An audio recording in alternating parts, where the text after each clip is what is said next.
My son and daughter-in-law refused to pay for my care until the secret trust fund was revealed. My own son looked me in the eyes and said, "We can't afford to take care of you." After everything I had done for him, I didn't argue. I didn't beg. I just said, "Okay."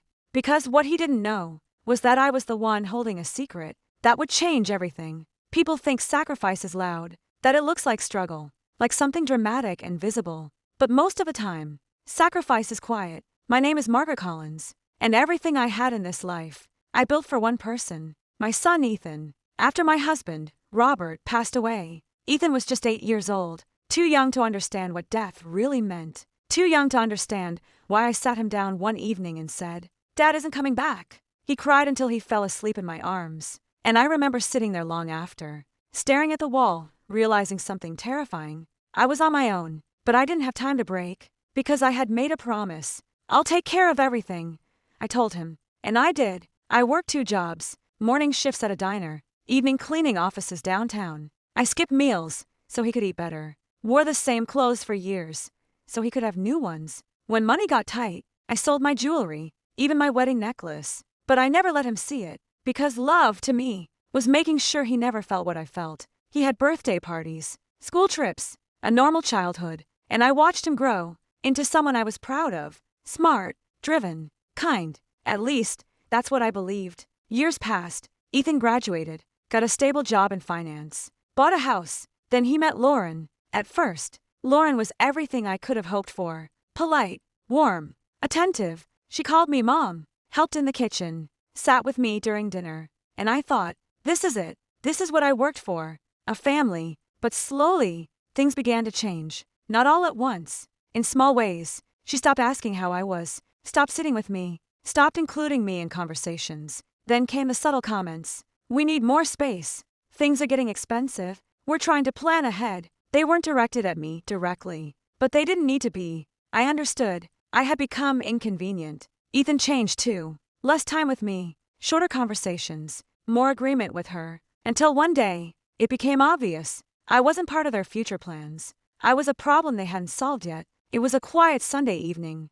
I had been feeling weak for weeks, dizzy, tired. The doctor said I needed regular care, medication, monitoring, nothing extreme, but not something I could manage alone anymore. So I asked them to sit down. "Ethan, Lauren, my family, I need some help," I said gently. Silence. Lauren glanced at Ethan. Ethan avoided my eyes. Then he said it. "We can't afford it." The words didn't hit loudly. They sank in slowly, like something heavy settling in my chest. "I'm not asking for luxury," I said. "Just basic care." Lauren spoke this time. "We have our own expenses, Margaret." "Not Mom. Margaret." That's when I knew. "We're planning for the future," she added. I looked at Ethan, the boy I had raised, the boy I had sacrificed everything for. He still couldn't look at me, and in that moment, I understood something clearly. This wasn't about money, it was about priorities, and I wasn't one anymore. I didn't argue, didn't remind them of everything I had done, didn't list my sacrifices, because love that needs to be justified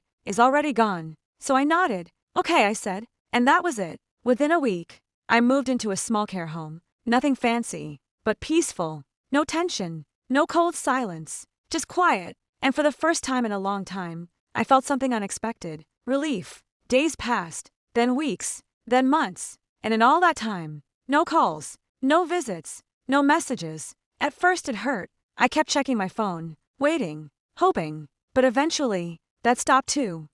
Because reality has a way of settling in. The staff at the care home treated me better than my own family had. They listened. They cared. They noticed when something was wrong. And slowly, I realized something painful. Blood doesn't guarantee love. Only actions do. Years before he passed, Robert made a quiet decision. He created a trust fund. In my name. He didn't tell Ethan. Didn't tell anyone else. Just me. "Use it when you truly need it," he had said. I never touched it, because I believed family would always be there. But now, I understood why he did it. Because he saw something I didn't. That security should never depend on someone else's kindness. I don't know how they found out. Maybe through paperwork. Maybe through a relative. But 3 months later, they showed up, together, smiling, concerned. "Why didn't you tell us?"